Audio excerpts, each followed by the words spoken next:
자, 이번 이야기는 시청자 버몬트님의 이야기입니다. 버몬트님은 처음 이야기도 굉장한 범죄 이야기로 등장을 하셨고 굉장히 많은 분들에게 충격을 안겨주셨던 분이죠. 오늘 이야기 어떤 이야기가 될지 같이 한번 만나보도록 하겠습니다. 아이고, 잘 지내셨습니까? 이 목소리 진짜 오랜만에 듣네요. 아이고, 제가 오늘 다행히 휴가라 가지고 대기하고 있었습니다. 많이 바쁘셨을 거고, 그리고 또 이야기가 있으셔야 또 할 수 있는 거다 보니까, 그죠? 아이고, 예, 그래도 마침 하나 쭉 왔네요. 아이고, 오늘 또 오랜만에 버몬트님이 찾아와 주셨고, 오늘 해주실 이야기도 범죄 이야기가 될 것 같아요. 아, 네, 맞습니다. 네, 근데 저희 방송에서 이제 범죄 이야기를 좀 다루는 것도 사람이 무서운 것도 있지만, 이런 내용이 있으니 이 내용을 들으시고 그런 쪽의 범죄를 좀 더 예방하고 조심할 수 있는 그런 시간이 되었으면 좋겠다. 또 그런 생각으로도 범죄 이야기를 다루기도 하는데 그 이야기 때문에 또 오늘 해주시는 게 맞죠? 네, 맞습니다. 네, 알겠습니다. 그럼 바로 출발을 해보도록 하겠습니다. 렛츠고! 기리십니다. 버몬트죠?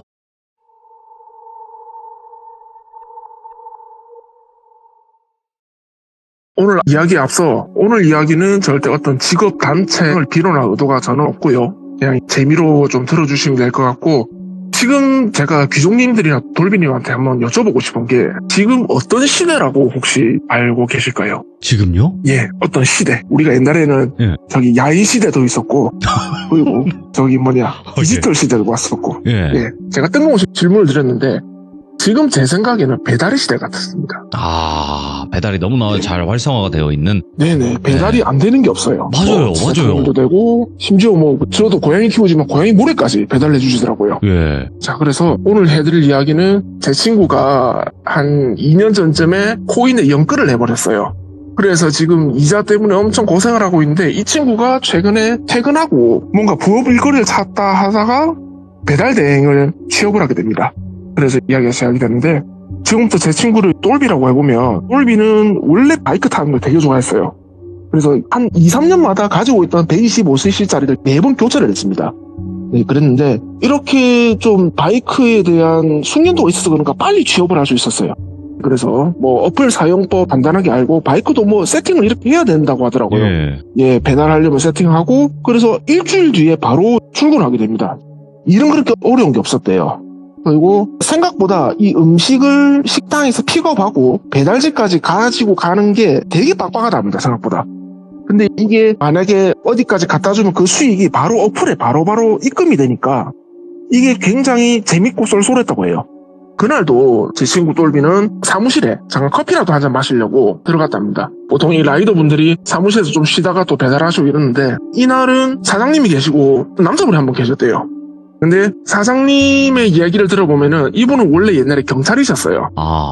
근데 어떤 개인상의 이유로 퇴직을 하시고 지금은 이 배달대행 사무실을 운영을 하시는데, 얘기를 살짝 들어보면은 이 커피 같이 마시던 분이 사장님의 친구분이시고 아마 경찰 하실 때 동료분이셨던 것 같아요.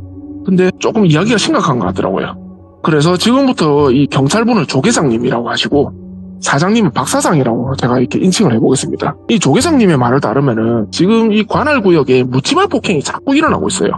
그래서 왜 묻지마 폭행이지 하니까 이 피해자랑 가해자 어떤 연관이 없고 피해자도 제각각이고 하루가 멀다고 자꾸 사건이 일어난답니다. 그래서 경찰들이 되게 비상이었어요. 근데 조계장 이분이 우리 박사장님하고 친구분이다 보니까 이 관할에 일어난 사건이 가만 보니 이 배달된 사무실에 배달구역이랑 너무 흡사한 거예요. 그래서 오늘도 혹시 들은 게 없나 싶어서 찾아온 거랍니다. 얘기를 들은 사장님은 안 그래도 요즘 배달콜 줄어들고 경쟁 사무실도 자꾸 늘어난다, 재수없는 소리 하지 말고 가라, 이런 식으로 그날은 또 그렇게 농담 주고받고 끝났어요. 근데 며칠 지나지 않아가지고 조계장이 다시 왔습니다. 그날도 똘비는 커피 한잔하고 쉬고 있었는데 조계장이 말을 이어갔어요. 아씨, 됐다 이러면서, 박사장아, 이번에는 애기가 당했다, 이러는 겁니다. 이제 박사장님도 놀란 거예요. 아니, 애기가 왜 당해, 애기가, 이러니까 조계장이 말하는 내용이 이 근처에 대형마트가 하나 있는데 근처에 아파트가 되게 많대요. 그래서 주부님들이 많이 여기를 이용을 하시는데, 그날따라 애기를 등에 업고 장을 간단하게 보고 나가는데 애가 갑자기 울더랍니다, 애기가. 깜짝 놀래가지고 애기를 딱 보니까 팔에 상처가 있는 거예요. 좀 피도 많이 나고 이래가지고 마트는 당연히 난리가 났어요. 경찰도 오고 119도 오고, 경찰은 CCTV를 조사를 했는데 그 시간대 보니까 한 165cm 정도 되는 여자분이 그 애기를 업고 있는 그분을 싹 스치면서 뭔가 범행을 저지른 것 같아요. 너무 엽기적이고 이래가지고 조 계장님 말을 계속 이어갔대요. 그전에는 노인이 당했답니다. 아파트 엘리베이터에서 올라가는데 누군가 타고 폭행을 한 거예요. 엘리베이터에서. 그리고 올라가다가 내리니까 아파트 라인에 누군지 알 수가 없어서 이게 수색도 잘 안 된답니다. 그래서 지금 너무 수사에 나랑이 있으니까 이 박 사장아 좀 직원들이 있으면 제발 제보 좀 해달라 이런 식으로 사정하다시피 얘기를 하고 그렇게 또 그날은 돌아갔어요. 소문이 퍼져가지고 아기가 상해를 당하니까 동네 사람들도 난리가 있었어요. 주부님들은 당연한 소리고 남자분들도 노인분들도 전부 다 꼭 범인 잡겠다 이러면서 신경이 곤두서 있는데 이게 한 달이 지나도 이제 사건이 안 일어나요. 이 범인이 무슨 눈치를 챘는지 당연히 또 사람들은 점점 잊혀져 갑니다. 이게 이제 똘비 제 친구는 배달구역 거래처 파악 잘 되고요. 이제는 주소만 딱 봐도 여기 거쳐가면 되겠다 이런 식으로 숙달이 되게 잘 돼 있어요. 이때 뭐 자기 말로는 남다른 재능을 찾았던 것 같다고 엄청 기뻐했습니다. 저한테. 근데 이제 기종님들도 느껴보셨겠지만 이 무슨 일이 참 잘 될 때에 긴장을 풀면은 사건이 터지더라고요. 그래서 그날도 제 친구가 배달도 많고 겹치는 코스도 많고 이래서 신나게 배달을 하다가 이 배달업계에 3단 클이라고 있는 게 이게 한 집에 터졌다고 합니다. 이 잠깐 설명을 해드리면 배달 대행 하시는 분들은 한 건 배달이 완료되면 어플에 바로 적립이 된다고 아까 말씀드렸는데 이게 만약에 치킨집에서 치킨집을 떠나서 라이더가 싣고 가면은 그때부터는 라이더 소관이에요. 만약에 그 안에 치킨이 어떻게 엎어지거나 식으면은 라이더가 이걸 다 물어야 됩니다. 그래서 이걸 되게 조심해야 되는데 이날 제 친구는 낙지볶음을 싣고 갔다고 합니다. 이게 오토바이가 덜컹덜컹 하면은 뚜껑이 열리면서 양념이 많이 쏟아진대요. 똘비는 바쁘다 보니까 막 과속을 하면서 갔는데 엘리베이터를 타기 전에 아파트 현관문이 있지 않습니까? 거기다가 그 호수, 고객님 호출을 딱 했는데 문이 딱 열어주시더라고요. 그래서 엘리베이터를 타고 올라갔는데 벨을 누르니까 안에 주부님이 엄청 화가 나는 정도로 나오시는 거예요. 아니 뭐 당신 제정신이냐고. 내가 애 있다고 애 깬다고 절대 벨 누르지 말았는데 왜 누르냐고 엄청 화가 나신 거예요. 근데 똘비는 조금 억울한 게 어플에 보면은 주의사항이 없었어요. 근데 그걸 놓친 거예요. 영수증에 적혀 있는 겁니다. 애기가 있으니까 절대 벨 누르지 말 것. 이걸 놓쳐버린 거예요. 그래서 진짜 죄송합니다 하고 하는데 일단 어떻게 이거는 뭐 수습이 될 것 같았대요. 근데 문제가 또 터지는 게 이게 카드 결제하는 순간인데 이게 블루투스로 스마트폰이랑 연동해서 결제를 합니다. 이게 이날따라 또 안 터지는 거예요. 지금 고객님은 애기도 안에 울지 카드도 안 터지지 정말 화가 많이 나셨을 겁니다. 근데 그 카드를 결제한다고 실갱이를 벌이고 있는 걸 보시다가 봉투를 딱 들었는데 아니 이건 또 왜 이래 짜증을 내신 거예요. 흰 봉투가 시뻘겋게 물들어 있는 겁니다. 양념이 다 터져 나온 거예요. 똘비는 한 10년 만에 식은땀을 처음 흘렸다고 해요. 근데 이제 절망적인 고객님 말씀은 대떡 안 먹는다고 가져가라고. 자기는 환불 처리한다고. 그렇게 하고 똘비는 허탈하게 아파트 1층으로 내려왔습니다. 그리고 어플을 확인해보니 이 낙지볶음 가격이 48,000원이에요. 48,000원으로 뭐가 그렇게 억장이 무너지냐 그러는데 이게 한 건당 3,000원에서 5,000원 들어오시니까 이게 굉장히 큰 금액이거든요. 그래서 엄청 풀이 죽어가지고 사무실에 복귀를 합니다. 일단 보고를 해야 돼서. 그러니까 이제 사장님은 모니터링을 하시다가 들어오는 똘비를 위로를 했대요. 아이고 똘비씨 우리 일이란 게 원래 이렇다. 뭐 잘 될 때도 있고 이렇게 문제 터질 때도 있으니까 기운 내라 이렇게 얘기를 했대요. 그러니까 이제 똘비도 사장님 제가 어플만 보고 영수증을 확인 안 해서 진짜 죄송합니다 이러면서 다음에는 이런 일 없겠습니다 이러고 커피 한 잔만 마시고 또 나가겠습니다 이렇게 했대요. 사장님이 그래 똘비씨 텐션 너무 떨어지지 말고 가까운 콜 내가 많이 밀어 넣어줄게요. 잊어버립시다 이러면서 그러게 그 참 애기 우는 게 애기 키우는 입장에서 참 민감한 일이에요. 그것만 없었어도 그 고객님이 취소까지는 안 하실 겁니다 이렇게 얘기를 하는데 말을 하다가 사장님이 말을 딱 멈춥니다. 그러면서 잠깐만 이러는데 가만 보자 작년쯤에도 이거 비슷한 일이 있었는데 이러는 거예요. 그러면서 그 라이더 관리하는 프로그램이 있는데 그걸 켜시더니 리스트를 쭉 보시는 겁니다. 그걸 보시더니 어디론가 전화를 막 해요. 전화 내용이 이렇습니다. 조 계장 니 지금 시간 되냐고 사무실 빨리 와라 중대 상황이다 이러는 거예요. 그러니까 조 대장이 뭐 알겠다 간다 이런 말도 안 하고 그냥 끊어버려요. 그리고 어떤 컴퓨터로 파일을 막 찾더니 똘비씨 이거 한번 볼래요 이러는 겁니다. 그래서 똘비는 모니터를 딱 보니까 거기 어떤 라이더 이름이 하나 있었고 그 아래는 컴플레인 리스트가 쭉 있어요. 근데 현관 호출이나 벨이 눌러서 애기가 깼던 건 당연히 있고요. 배달 완료 메시지를 안 보내서 음식이 온 줄도 몰라서 못 드신 컴플레인도 있었고요. 현금 주문했는데 이 라이더가 거스름돈 없다고 고객하고 싸운 적도 있고요. 근데 이게 사장님이 그러시는 거예요. 똘비씨 이거 보이시죠? 이게 한 사람이 불과 3개월 동안 일어난 일이라고. 3개월 동안 컴플레인이 12건이 넘어가지고 제가 그냥 퇴사를 시켰다고 이러는 거예요. 예. 워낙 짧게 일하고 그만둔 사람에서 내가 잊고 있었는데 이 똘비씨 때문에 내가 기억이 갑자기 나네 이러는 겁니다. 그래서 그 얘기를 들으면 똘비는 좀 짜증이 났대요. 아씨 5만원 날린 것도 짱나 죽겠는데 나한테 이런 얘기를 왜 해? 이러는데 진짜 빛의 속도로 조계장이 문을 열고 들어오더랍니다. 와씨 바쁜 사람 오라 가라면서 뭔 일인데 이러면서 들어오는 겁니다. 사장님이 혹시 너희 그 피해자 관할 땡땡 아파트랑 붕붕 빌라 아니가? 이러는 겁니다. 와서 이거 배달 행선지 한번 보라고. 조계장이 그 리스트를 쫙 보는데 조계장도 눈이 번쩍 떠요. 그 컴플레인 있던 주소지랑 이때까지 묻지마 폭행 그리고 그 애기 사건까지 그게 들어맞았답니다. 그래서 박 사장 이거 신상 좀 줘봐라. 이거 좀 냄새가 난다. 근데 좀 이상한 게 그 애기 사건은 CCTV 때 여자였대요. 예. 근데 이놈은 남자잖아. 이게 공범 있는 거 아닌가? 이런 식으로 얘기를 했답니다. 근데 그 얘기를 가만히 듣다가 똘비가 갑자기 고등학교 때 생각이 났대요. 예. 혹시 그 사람 여장한 거 아니냐고. 똘비는 옛날에 고등학교 때 성별 바꾸기, 그러니까 교복 바꿔 입기 콘테스트라는 게 있었답니다. 예. 근데 이제 한 160 정도 마른 체격이었던 친구가 여자 교복을 입고 가발을 쓰니까 뒷모습이 완전히 여자 같았대요. 그래서 그 얘기를 하니까 조계장도 그럴 수도 있겠다. 그리고 조사에 바로 들어갔답니다. 조계장은 급하게 나가고 똘비도 그냥 남은 배달이나 마저 해야지 하고 그날 업무를 하러 갔어요. 다음날 출근을 하니까 이 박 사장님이 똘비한테 오늘 오전부터 있었던 일을 다 얘기를 해줬답니다. 이제 이 이야기는 조계장이 그 라이더였던 사람을 체포를 하고 예. 조사를 하는 내용인데 이제부터 이 라이더였던 사람을 철수라고 해볼게요. 철수를 체포한 조계장은 조사를 시작을 하는데 의외로 정말 순수하게 자백을 했답니다. 그러니까 자백을 하는 게 이런 태도였대요. 너희들 생각보다 너무 일찍 찾은 거 아니냐고. 한국 경찰이 이렇게 빨리 찾아 이렇게 얘기를 했답니다. 그 영화 대사인데. 예. 그래가지고 범행을 저지른 동의 뭐 이런 걸 조사를 하려고 하니까 이 철수라는 사람이 그 내 방에 가보면 다이어리 하나 있다고. 그거 갖고 오시라고. 내가 거기 다 적어놨다고. 아니 뭐 요즘 경찰은 가택 수사도 안 해. 나는 그 정도 레벨이 아니야. 이랬다는 겁니다. 예. 너무 거들먹거리는 철수가 정말 때려주고 싶었는데 경찰분들은 일단 철수 원룸에 가서 다이어리랑 뭐 증거가 될 만한 거 컴퓨터 이런 것도 좀 가지고 왔대요. 예. 그 다이어리를 봤는데 정말 예쁜 글씨로 또박또박 정리가 돼 있었답니다. 앞으로 자신이 범행을 저지를 리스트가. 그래서 이런 얘기를 했대요. 3건 만에 나를 찾을 줄 몰랐다고. 아니 이럴 줄 알았으면 나는 여장도 안 하고 했지. 예. 혹시 내가 여장한 거 알았냐고 이러면서 막 경찰을 또 떠보는 거예요. 예.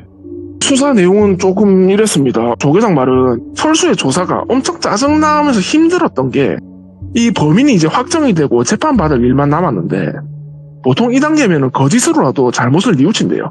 뉘우치고 연기를 좀 하면서 형을 작게 받으려고 좀 수작을 부리는데 철수는 처음부터 끝까지 대단히 뻔뻔한 태도입니다.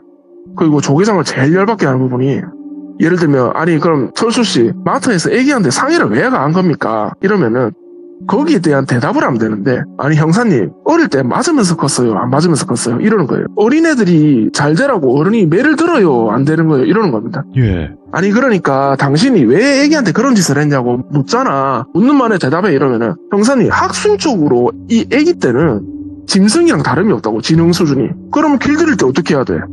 친절하게 말로 해야 돼? 매를 들어야 돼? 이러는 거예요. 경찰분들이 너무 화가 난 거예요. 왜냐하면 경찰분들도 자녀가 있으실 거 아니에요. 예. 이런 식으로 조사가 되니까 이 진전이 없습니다. 화병이 다 쏟았대요. 그래서 그나마 베테랑인 조계장 이분이 계속 신문을 했는데 아기에게 상해를 가한 이유는 자주 우는 애한테 훈육이 필요하다는 개소리를 냈답니다. 그리고 철수 그놈이 배달을 갔을 때 우는 애가 너무 짜증이 났었대요. 그때 컴플레인은 똘비가 겪었던 거랑 되게 유사했습니다. 그리고 그걸 따지고 드는 애 엄마한테 엄청 분노가 치밀었다고 해요. 그리고 그런 식으로 쓸데없는 말이 오고 할 때면은 철수는 엄청 자기가 자신만만하고 여유 있는 태도를 보면서 형사들 계속 가르친 듯이 네. 조사를 했다고 합니다. 그리고 범행은 전 말은 이랬습니다. 철수는 학력이 되게 좀 높다고 해야 되나? 미국의 대학도 되게 유명한 대학을 졸업을 했어요. 근데 왜 배달 대행 일을 할까 했더니 이 철수라는 사람은 대학생 때부터 사회성이 완전 아예 없다고 봅니다. 예. 그래서 머리는 좋고 하지만은 면접만 가면은 면접에서 다 실패해요. 그래서 그나마 스쿠터 가는 데 있던 철수가 당장 생활비가 필요하니까 시작하게 된 게 지금 이 배달 대행 업무였거든요. 예. 근데 이 일을 하면서 이 철수의 처참한 사회성이 또 부각이 되는 겁니다. 그래서 계속 물었어요, 조 계장은. 근데 왜 범행을 저질렀냐? 이러니까 철수는 조사를 받으면서도 계속 자기가 갑이라는 이상한 정신병적인 행동을 계속 보였답니다. 그리고 이런 얘기를 해요. 이 불친절하고 무지한 이 배달 주문하는 인간들에게 가르침을 내려야 된다고. 예, 그런 얘기를 했답니다. 그러면서 상사분들은 어이가 없었어요. 그러니까 이건 철수 씨 당신 말대로 가르침을 내리려고 했다고 치자. 근데 그때보다 1년이나 지는 지금 왜 범행을 저지르는 계획을 세웠냐, 이유가 있냐 이러니까 철수가 이때까지 받은 질문 중에 제일 흥분 상태로 답을 했다고 합니다. 아니 왜 이걸 이제 물어봐. 저기 형사 양반, 당신 행복했던 기억이 얼마나 가요? 이러는 겁니다. 아, 인간은요, 좋은 기억이건 나쁜 기억이건 1년이면 다 날아간답니다. 근데 그 인간들하고 그 집 떨어놓고 내가 바로 그랬으면 내가 바로 용의선상에 오르잖아. 걔들이 증언할 거고. 근데 1년 정도 지나면은 그랬을 때 있었던 일을 다 까먹는다고. 아니 아직도 모르겠냐고, 내가 왜 그랬는지. 아니 나는요, 그 얼마나 새들한테 참회의 시간을 준 거라고. 이 무례함과 무지함에 대해서 이 속죄의 시간을 이러면서 성질을 내더랍니다. 근데 성질을 내더니 또 이래요. 아 근데요, 사실 그게 아니고 이 사람이 누가 나를 이렇게 노리고 있잖아요. 그때 제일 불안하고 공포스럽거든. 근데 나나 내 가족을 노리는 대상을 몰라. 그게 진짜 똥줄 타고 미칠 노릇이라고. 아니 경찰 아저씨, 이런 거 경찰학교에서 안 배우냐고. 내가 이런 거 강의도 해야 돼? 아니 뭐 대한민국 경찰 다 뭐 아니냐 이러면서 막말을 내뱉습니다. 정말 어렵게 수사를 어떻게든 했대요. 하고 이놈을 집어넣어야 되는데 이놈이 마지막 내뱉는 말이 그랬답니다. 아니 개나 소나 요새 뉴스 켜면 열받는다고 좁히고 찌르고 난린데 왜 나는 하면 안 되냐고. 왜 나는 안 되는데 이러면서 성질을 그렇게 냈다고 합니다. 아, 그래서 그 철수의 다이어리를 보면은 총 앞으로 12명의 범행 대상이 정리가 돼 있었고요. 앞에 그 아기까지 포함하면은 3명이 피해자하고, 그리고 그 12명 중에 11명은 전부 자신한테 배달을 주문한 고객들이었대요. 사장님은 똘비한테 이 이야기를 다 전달을 했어요. 조 계장이 들은 이야기를. 네. 그리고 하는 얘기가, 아 근데 똘비 씨한테 참 내가 고마운 게 똘비 씨 안 했으면 나도 이놈한테 당했겠다 이러는 거예요. 아니 사장님 뭔 말씀이세요? 뭐 그 사람 배달 컴플레인에 양심 품고 그런 거 아니냐고 이러니까 12명 중에 11명이 고객들이었고요. 그 12번째가 박 사장입니다. 감히 자기를 퇴사시켰으니까. 아이러니하게 똘비가 그날 문제가 터지고 안 했으면 떠오르지도 않았을 사람이래요. 이 철수가. 그래서 참 똘비 씨가 큰일 해준 거다. 그리고 철수는 구속되고 법정에 가면서도 계속 개소를 했답니다. 나는 시간이 얼마나 걸리든 반드시 복수한다고. 똘비는 이 배달 일을 얼마 하지도 않았는데 참 이게 다 무슨 일인가 싶었대요. 진짜 뭐 영화에나 나오는 사이코패스가 이런 건가. 그리고 반드시 복수한다. 그 말이 너무 좀 와닿았답니다, 자기한테. 예. 혹시라도 나와서 이걸 다 알게 되게 도움을 준 나한테 해코지를 하지 않을까. 똘비가 그날 저랑 막걸리 먹으면서 이렇게 얘기를 하는데 네. 그때는 극복을 했는지 내가 사건 하나 해결했다 이러면서 저한테 막 그런 식으로 얘기를 하더라고요. 근데 혹시 만약에 진짜 똘비가 그날 실수를 안 저질렀더라면, 아니면은 뭐 똘비가 아예 배달 업무를 시작도 안 했으면 진짜 그 12명의 피해자가 발생이 했을지, 아니면은 경찰분들한테 빨리 체포가 됐을지, 참 그건 저도 조금 의문이더라고요. 와. 예. 진짜 생각하는 것 자체가 다르네. 예, 그 조 계장님이 화병으로 들어누웠답니다. 이 한 사람 취조하다가. 예. 그래서 요즘 뭐 뉴스 보니까 참 흉흉한 뉴스 정말 많이 나오더라고요. 근데 저도 의문이 있었어요. 아니 이 정도 미친놈이면은 뉴스에 왜 안 나와 이랬어요. 네. 그래서 똘비가 지도 생각을 해봤대요. 아니 이 정도면은 나오지 않을까. 근데 일단 여기 지역은 말씀을 못 드립니다. 네. 여기가 재개발이 잘 된 신도시고 뭐 그때가 이제 한창 부동산 이런 게 되게 민감할 때였고요. 그래서 그것 때문에 뭐 언론에 타지 않았을까. 요거는 뭐 어떻게 저의 뇌피셜입니다만. 이야. 그래서 참 이번 시참할 때 제가 이 이야기를 아까도 말씀드린 게 비슷한 범죄가 안 일어났으면 좀 좋겠어요. 네. 그리고 혹시라도 이걸 계획하고 계신 분이 들으신다면은 제발 좀 안 그러셨으면 좀 좋겠습니다. 아 근데 이게 이야기를 듣고 우리가 좀 예방을 하면 좋겠다라는 생각을 했었거든요. 예. 근데 생각을 해보니까 그냥 예를 들어 우리가 조심한다고 되는 문제가 아닌 것 같아서 그냥 내가 말하는 그렇죠. 게 이유가 되는 사람들인 거잖아요. 뭔가 지들 마음에 조금이라도 안 들면은 그냥 보복을 하는 것 같아요. 그것도 그렇고 나는 저 사람들을 뭔가 좀 벌하고 참여의 시간을 갖게 해주고 싶었다 이렇게 얘기하는데 뭐 더 이상 어떻게 예방을 하나. 아유, 그러니까요. 예. 와 근데 진짜 무섭다. 한 끗 차이로 이렇게 사람이 생각이 달라지면서 무서워질 수도 있겠구나. 이 반사회적인 부분은 어떻게 할 수가 있는 부분이 아닌 것 같다라는 생각도 들고 정말 무섭네요. 예, 그래서 뭐 프로파일러 분들이 계시고 그런 것 같아요. 맞아요. 아유, 또 불철주야 또 고생하시는 경찰분들도 많이 계시고 너무나도 무서운 이야기가 아니었나 생각을 합니다. 범원트님도 여전하네요. 야 이게 아이고, 제가 야 역시 돌벤져스 분들은 쉬다 오시더라도 그냥 똑같네요. 예, 정말 무섭네요. 제가 요즘 체육관업이랑 유통업을 하나 하고 있어요. 아, 네네네. 예, 그래서 새벽 한 3시, 4시 이때쯤 잘 수가 있는데 네. 참 그거만이면은 참 자주 오고 싶습니다. 저도. 아유, 시간 나실 때 언제든지 또 와주시기 바라겠습니다. 감사합니다. 예, 감사합니다. 고맙습니다. 예. 여전합니다. 저는 아직도 보먼트님 첫 번째 이야기가 잊혀지지가 않습니다, 여러분들. 야, 이 땡만아, 너도 저게 보이냐? 이거가 아직도 지금 시간이 한참 지났는데도 그 첫 번째 사연이 충격적인 그 느낌이 아직도 가시지 않는 분이에요. 그러니까 여러분들 돌비 버몬트라고 검색하시면 굉장히 또 이야기들 많이 나오거든요. 네, 한번 쫙 보시길 바라겠습니다. 그리고 이런 사건이 다시는 일어나지 않도록 바라는 마음뿐입니다. 여러분들 조심하시길 바라겠습니다. 감사합니다.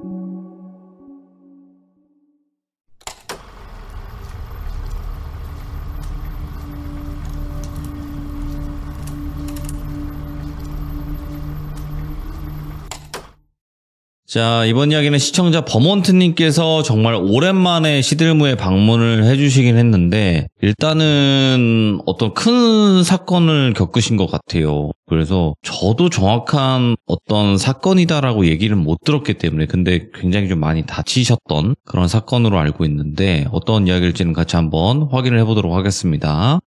예, 맞습니다. 아이고, 버몬트님. 안녕하세요. 괜찮으세요? 아이고, 네, 저는 잘 지내고 있습니다. 아니, 저한테는 오랜만에 연락을 주셔서 전 너무나 반갑긴 했는데, 이거는 밝게 이야기하기에는 그거는 좀 아닌 것 같고, 꽤 크게 네. 어떤 사건이 있었던 것 같아요, 보니까. 예, 그렇죠. 돌비님 이제 100만원 되셔가지고 제가 이제 축하차 이렇게 안부를 드렸는데. 100만 원이요? 100만원 냈습니까? 100만원 구독차. 네, 감사합니다. 예. 다 덕분입니다. 감사합니다. 예, 근데 일단은 다 지나간 일이고, 사고를 겪고 제가 이렇게 침대에 누워있으면서 그런 생각이 들었어요. 이거 시드문감인데? 아이고, 참. 뼛속까지도 돌변이십니다. 예. 근데 일단은 도대체 어떤 일을 겪으셨길래 병원에 입원할 정도까지 사건이었는지 일단 한번 들어는 봐야 되겠죠, 버몬트님? 네. 네, 알겠습니다. 그럼 오랜만에 외쳐보도록 하겠습니다. 렛츠가! 길이십니다. 버몬트예요.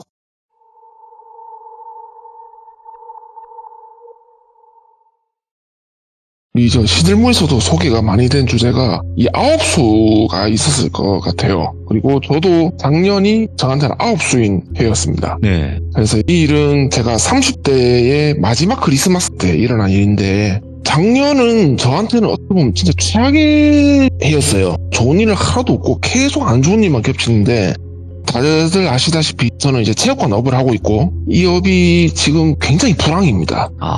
그래서 다른 관장님들도 보통 이제 투잡, 쓰리잡도 하시는 분도 많고 저도 배달대행이라든가 아니면 뭐 이런 쿠팡이라든가 이런 알바를 가끔씩 했는데 그렇게 또 배달 일을 하면서 친하게 지내는 분이 또 몇 분 계세요.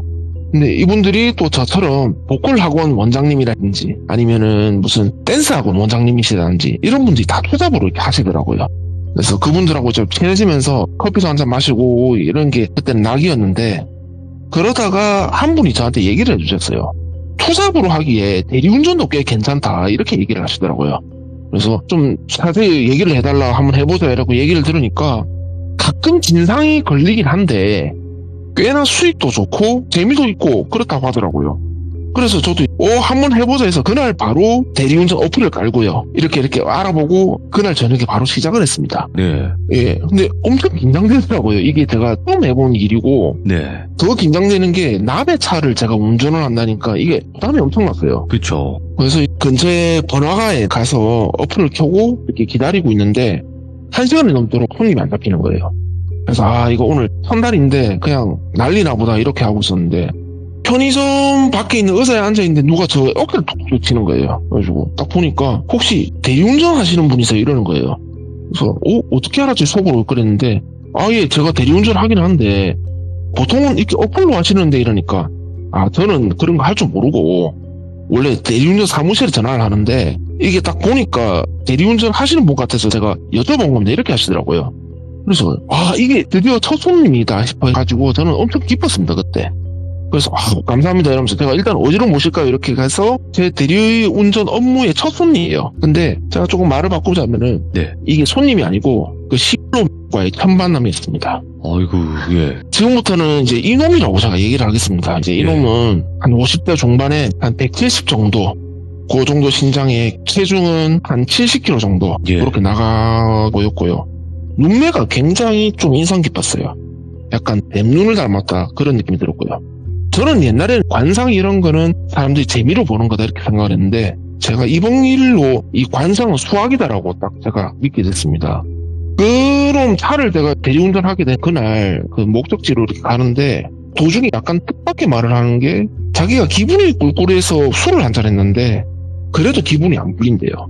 그래서 근처로 어떻게 드라이브를 좀 가면 안 되냐 이러더라고요. 저는 대리운전 처음이니까 이런 일이 있는지 없는지 잘 모르겠지만 일단 제가 첫 손님이고 약간 그런 사명감이 있어가지고 괜찮습니다 이렇게 얘기를 했어요.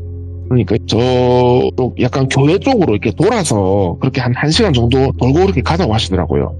저는 약간 서비스 정신 이런 게 좀 생겼나 모르겠는데 운전 중에 이분을 이제 심심하게 해드리면 안 되겠다 싶어가지고 제가 이제 뭐 흔히 듣는 이 돌비 공포 라디오에 있던 썰들을 막 풀면서 드라이브를 했습니다. 하니까 굉장히 좋아하시더라고요. 그리고 재밌다 이렇게 하고 그래서 목적지에 딱 도착하니까 지폐 3장을 딱 주시는 거예요. 5만원짜리 3장입니다. 원래 이렇게 많이 받나 이런 생각을 해서 이거 너무 많이 주시는 건데요 이러니까 내가 오늘 당신 덕에 기분도 좀 풀리고 드라이브도 하고 이래서 좋아서 보답하고 싶다 이런 거예요. 그래서 돌아가는 길도 멋인데 요거 받으세요 이렇게 주시는 겁니다. 그래서 제가 이게 첫 업무의 행운 이런 건가 하면서 넙죽 받았어요. 그러면서 하는 말이 혹시 앞으로 개인적으로 자기가 대리 때문에 좀 연락을 해도 되겠냐 이러는 겁니다. 그러니까 뭐 어플 이런 거 사용한 게 아니라 그냥 만약에 자기가 무슨 술 먹을 일이 있다 그러면은 저한테 부탁을 하겠다 이렇게 얘기를 하는 겁니다. 그냥 개인적으로. 예, 그래서 이게 약간 고정적으로 뭔가 이게 일이 생기겠다 싶어서 저는 그냥 바로 오케이 했어요. 그때부터 가끔 이놈이 술 약속이 잡히면 저한테 연락이 왔었습니다. 예. 그러면 저는 퇴근하고 좀 대기를 하고 있다가 대리를 하고 했는데 매번 그런 건 아닌데 가끔은 꽤 먼 거리를 좀 드라이브를 하자 이런 식이 좀 있었어요.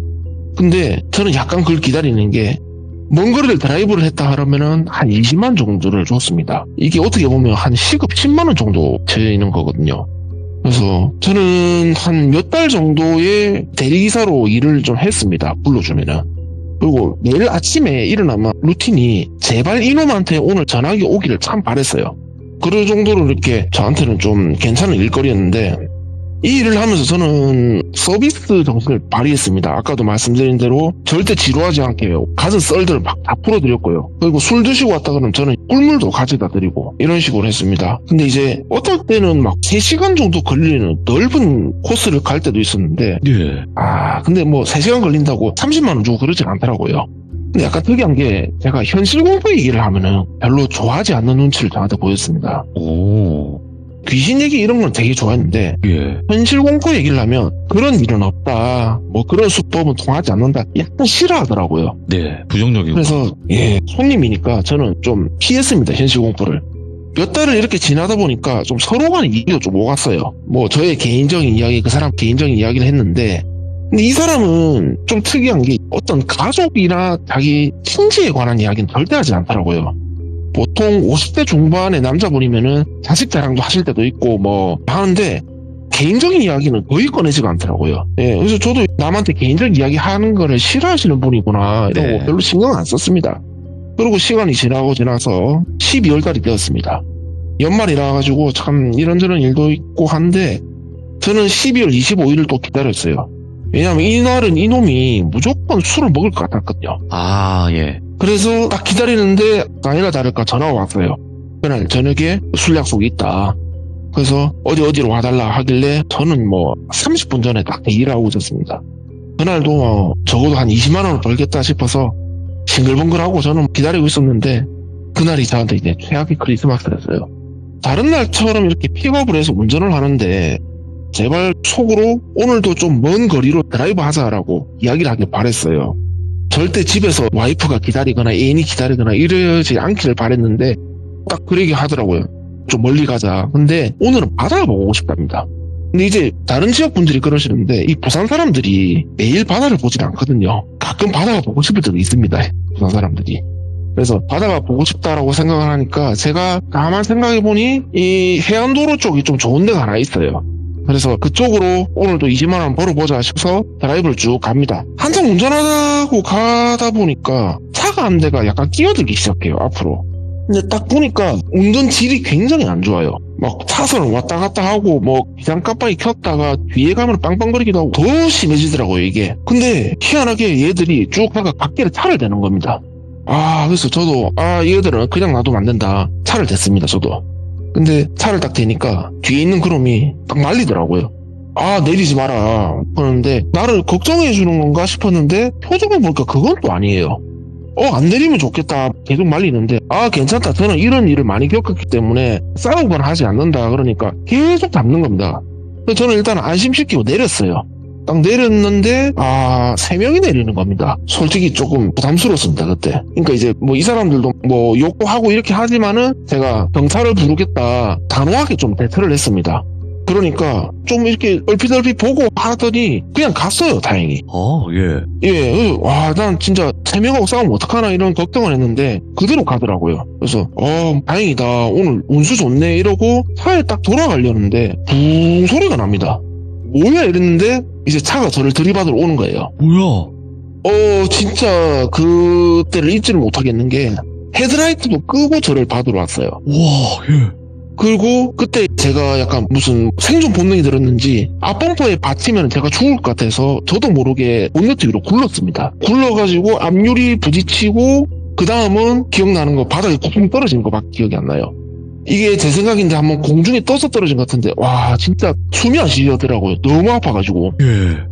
그 와중에 돌아보니까 차는 진짜 전속력으로 가버리더라고요. 저는 이 상황이 무엇이 있는데 딱 번호판을 보니까 제가 운전해온 그 차가 맞아요. 그러면은 그 뒤에 온 그놈이 차로 저를 받은 건데 근데 그때 드는 생각이 그건 그거지만 일단 제 몸이 어떤지 점검을 좀 했어요. 목도 좀 괜찮은 것 같고 어깨나 팔도 괜찮은 것 같고 그리고 발가락도 꼼지락꼼지락 잘 움직입니다. 다리도 괜찮은 것 같고 그래서 이거 이 정도인데 안 다친 것 같네 이러고 앉으려는데 안 앉아지는 거예요. 이제 오른쪽 다리가 안 움직이는 겁니다. 네? 예, 저는 좀 그런 생각을 했어요. 이게 바닥이 세게 부딪히니까 이 대퇴 근육이 파열되는 게 아니라 이게 킥복싱 경기하다 보면 로킥 세게 맞으면 이렇게 다리가 안 움직일 때가 있거든요. 예. 저는 좀 그렇게 생각을 했어요. 이거 근육에 데미지가 왔구나. 근데 그러면 되게 통증이 있어야 돼. 통증도 없어요. 근데 안 움직여요. 이거 무엇이 이러고 있는데 그 다음 드는 생각이 여기는 해안도로입니다. 차가 올 수가 있거든요. 제가 여기 계속 누워있다가는 뒤에 오는 차에 밟힐 수가 있어요. 그래서 이거 여기 있으면 안 되겠다 싶어서 옆에 있는 보도블록으로 일단은 옮겨야겠다고 생각했는데 예. 엉덩이가 안 들어지는 거예요. 오른쪽 엉덩이가. 사람이 엉덩이가 안 움직이니까 누워있는 상태에서 엎드리지를 못해요. 근데 여기 누워있으면은 차에 찔릴 것 같으니까 일단은 가자 싶어서 제가 누운 상태로 기어서 보도블록 위로 올라갔습니다. 근데 한 5m? 이 정도밖에 안 됐는데 사람이 엉덩이 쪽부터 이걸 못 쓰니까 너무 힘들더라고요. 몸 움직이는 게. 그래서 제가 손 힘으로 겨우 해야 하니까 아스팔트에 손바닥이 다 갈렸어요, 그때. 하고 막 겨우 보도블록 위에 올라가가지고 일단은 경찰에 신고를 했습니다. 하고 제가 지금 이렇게 다친 것 같아서 119도 보내주셔야겠다 하고 전화를 딱 끊고 그때 이제 숨을 좀 골랐어요. 예. 아, 이게 뭔 상황이지? 몸을 보니까 뭐 손톱이고 어디고 피가 나오고 난리도 아니에요. 팔꿈치 다 까져 있고. 가만 생각해봤습니다. 왜 그놈이 나를 왜 치고 간 거지? 아, 그러고 있는데 두 번째 공포가 몰려오는 게 이 상황에서 아까 그 세 놈이 돌아와서 나한테 해코지를 하면 나는 어떻게 방어를 하지? 와. 이 생각이 들고요. 또 작년 크리스마스 기억하시는 분 계시겠지만 엄청 좀 추웠어요. 또 거기가 해안가 근처라서 막 이빨이 덜덜덜 거릴 정도로 엄청 춥고 이대로 가다가 어떻게든 나는 죽겠다 이런 생각이 좀 들더라고요 그때는. 아 근데 정말 진짜 우리 경찰관님들 119 대원님들 진짜 제가 존경하는 게 5분 조금 지나니까 오시더라고요. 야, 네.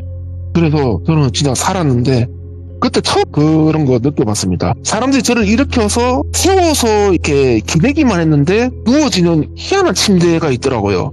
그래서 저는 그렇게 편하게 눕혀가지고 응급실로 이렇게 갔는데 일단은 응급실에 제가 도착을 했습니다. 도착을 하고 내일 이제 그쪽으로 촬영을 해보자 이래서 다음날 아침이 돼서 엑스레이랑 MRI 찍었는데 저는 그때까지 그런 생각했어요. 그냥 근육이 좀 다친 건가? 이런 생각을 했는데 사람 대퇴골에 있는 고관절 대퇴골두가 분쇄골절이 난 거예요.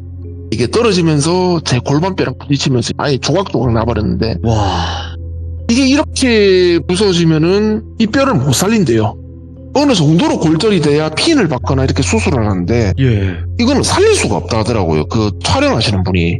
저는 그때 1차 멘붕이 온 게 그럼 내 다리는 못 쓰는 건가 이런 생각을 했어요 그때. 근데 절망이 이렇게 있는데 원장님이 오시더라고요. 그 병원 원장님이. 그래서 제 차트를 보시더니 이거는 전치환술을 해야 된다 이렇게 얘기를 하시더라고요. 이게 인공고관절 전치환술인데 네. 손상된 제 뼈를 잘라내고 거기 임플란트처럼 끼워서 인공고관절을 만들어주는 거예요. 어떻게 보면 엄청 큰 수술이더라고요. 그래가지고 저는 진짜 그런 생각했습니다. 제가 운동도 해야 되고 체육관도 해야 되는데 아니 뭐 다리를 쓸 수 있는 건지 없는지 잘 모르겠고요. 그 선생님은 이게 잘 될지도 안 될지도 모르겠다 이런 얘기를 그때 했어요. 예. 저는 그때부터 수술 대기가 3일 정도 걸렸는데 3일 동안 어떤 꿈을 꿨냐면은 절개를 했는데 너는 여기서 수술을 못하겠다. 서울에 있는 병원으로 가라. 근데 서울에 있는 병원으로 갔는데도 절개를 했는데 너는 수술이 안 된다. 한국에서는 힘들다. 이런 악몽을 제가 계속 꿨어요. 그러다가 수술을 하다가 다쳤습니다. 네. 그래서 이제 수술대 가는데 정형외과 수술대가 엄청 무섭더라고요. 그냥 수술대 자체가 무서워요, 진짜로. 저 살면서 그렇게 무서워서 본 적 처음이었거든요. 네, 맞아요. 그리고 팔다리를 묶어버리더라고요. 예. 묶어버리고 척추에 마취를 1차로 하는데 그 느낌이 너무 좀 그렇더라고요. 하반신에 느낌이 쫙 없어지고 그리고 저한테 가스라고 해야 되나? 수면 마취. 그래서 이제 말을 좀 주고받다가 잠들었어요 제가. 그래서 제가 수술 들어갈 때 같은 병실에 있던 분들이 그랬거든요. 그게 수술이 그냥 자고 일어나면 다 끝나겠다 이렇게 얘기를 했어요. 그리고 저는 수술할 때 제발 내가 걸을 수만 있게 해달라 그렇게 기도를 하면서 딱 잠들었는데 깼어요.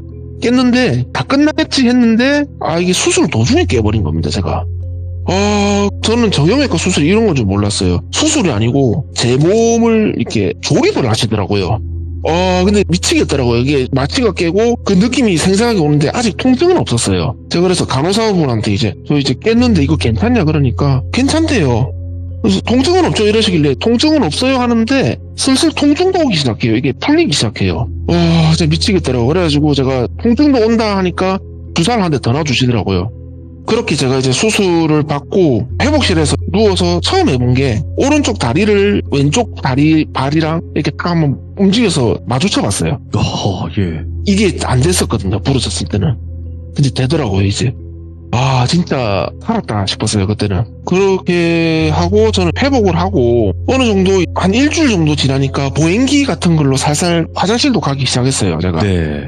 그전에는 제가 화장실을 가면은 남자 간호사분들이 저를 들어서 데려다 주셔서 제가 참 그때 부끄럽고 이랬거든요. 이제 몸이 좀 회복되고 나니까 형사분들하고 제가 이렇게 만나게 됐습니다. 그 놈에 대한 뭐 자세한 정보라든지 이런 걸 다 얘기를 했어요. 하고 저한테 꽤나 두꺼운 책자 파일 같은 걸 저한테 하나 주시더라고요. 이거 좀 보시지 않겠냐 뭐냐고 하니까 저는 좀 깜짝 놀란 게 이 수배사가 그렇게 많은 줄 몰랐습니다. 그 책이 전부 다 수배사인 거예요. 여기서 한번 그 사람 찾아보라는 겁니다. 얼굴이. 제가 그래서 그 책을 파일을 이렇게 넘기는데 와. 진짜 저 아직도 생생하게 기억납니다. 딱 8번째 페이지 3번째 줄 딱 5번째 있었어요. 그놈이. 와, 야, 죄명 보니까 기가 막히더라고요. 예. 제가 여기서 말씀을 못 드리겠는데 정말 제가 이게 이빨이 갈리는 게 이딴 놈을 내가 사장님 하면서 그 대리비 받으면서 좋아했고 아. 그 꿀물 갖다 주고 막 제가 서비스 정신 발휘해서 썰을 풀고 웃음이 나더라고요. 제가 이런 놈 때문에 내가 한쪽 다리를 아예 못 쓸 수 있는데 뭐 당연한 얘기지만 제가 그놈에 대한 정보 뭐 핸드폰 번호, 차 번호 뭐 다 대포차 대포폰이었습니다. 네. 돌비님은 보셨겠지만 제 엑스레이 사진을 맞아요. 이게 이 사진 보내주셨어. 정도에 부러질 정도면은 목이나 어깨 뭐 허리 다 부러져야 된다고 의사 선생님이 말씀을 하셨어요. 예. 근데 다행인 게 이게 고관절만 부러진 게 저한테는 참 운이 좋았다 이렇게 얘기를 하시더라고요. 그래서 참 이게 지금 생각해보면은 이게 살면서 한번 겪을 만한 일도 아닌 게 이것저것 다 엮여서 일어난 게 야, 예. 하필이면 처음 시작한 대리운전 첫 번째 손님이 그러니까. 이런 일을 겪게 만드는지 저는 참 그놈 때문에 참 별의별 경험도 다 하고 예, 병원 신세 잘 지고 나왔는데 지금은 제가 회복이 돼서 재활운동 하면서 이렇게 생활하고 있거든요. 근데 참 가끔은 치도 떨리고 제가 또 어디 가서 이런 얘기를 못해요. 솔직히 뭐 가족이나 친구들한테 그냥 다쳤다라고 얘기했지 네. 뭐 얘기를 못 하겠더라고요. 근데 뭐 지금 제가 이렇게 돌비 공포 라디오 나와가지고 썰 풀고 있는 게 저는 참 다행으로 생각하고 좀 긍정적으로 생각하려고 합니다. 아니, 좋은 일만 가득할 순 없어요. 사람이 살다 보면. 네네. 근데 이 일은 겪지 않아도 될 일이라는 거죠. 정말 사람이 무섭고 그런 일을 제가 실제로 겪으니까 요즘 처음 만나는 사람도 좀 무서워요. 예. 예. 아니, 그러니까 저한테 사진을 대뜸 보내주셨는데, 거의 무슨, 이렇게 얘기하면 좀 그렇지만, 뭐, 로봇 같은 느낌이었어요, 저한테는. 예, 거의 인조인간이 같죠. 예, 그래서, 이게 뭐냐, 그러니까 지금 상태다. 라고 하시기 때문에 깜짝 놀라가지고 무슨 일이 있었냐? 라고 했는데, 이런 섬뜩한 일이 있었을 줄은 상상도 못했네요. 그래서 저도 뭐, 이만할 정도 돼서 다행이라 생각하고, 그리고, 그리고 예. 많은 분들이 돌비 공포 라디오 듣고 계실 건데, 네. 제가 이 자리를 빌어서 경찰분들, 우리 구급대원들, 예, 우리 의료계에 계신 의사, 간호사, 간병인분들 정말 제가 참 감사드립니다. 아이고, 또 그렇게 사실상 정말 불철주야 열심히 일하시는 분들 중에 한 분이라고 생각을 하거든요, 저는. 네네. 예, 근데 그렇게 사명감으로 인해서 시민들을 도와주시고 구해주시고 하는 게 정말 대단하신 거죠. 제가 생각해도 그래요. 네. 네, 맞습니다. 진짜 새벽에도 어딘가로 달려가고 계세요. 예. 예, 우리 새벽 늦어도. 경찰분들 5분 안에 오십니다. 그러니까 대부분 저희 채널에서는 경찰분들이 안 좋게 표현된 것도 있지만 저는 정말 열심히 정말 아무 대가 없이 남들을 불철주야 돕는 민중의 지팡이로서 활동을 하시는 경찰분들도 훨씬 많거든요. 네네. 네, 그렇게 또 생각해 주시면 될 것 같고, 오늘 범원트님 그래도 그때 당시 힘든 이야기를 지금에서야 들려주시긴 하지만 그래도 들려주셔서 너무 감사드리고 하루빨리 회복을 좀 하시길 바라겠습니다. 아이고, 감사합니다. 네, 아유, 너무 감사합니다. 고맙습니다. 네, 감사합니다. 네. 이 범원트님께서 굉장히 강하신 분이거든요. 여러분들도 알다시피 굉장히 강하신 분인데, 이런 일을 당하실 줄은 상상도 못했고, 범원트님께서 저한테 보내주신 사진은 뭐 다른 게 아니라 엑스레이 사진인데 다 부서져 있고, 제가 봤을 때는 그쪽 자체는 거의 로봇 수준으로 되어 있는 거를 보내주셨기 때문에 여러분들도 항상 조심하시길 바라겠습니다. 감사합니다.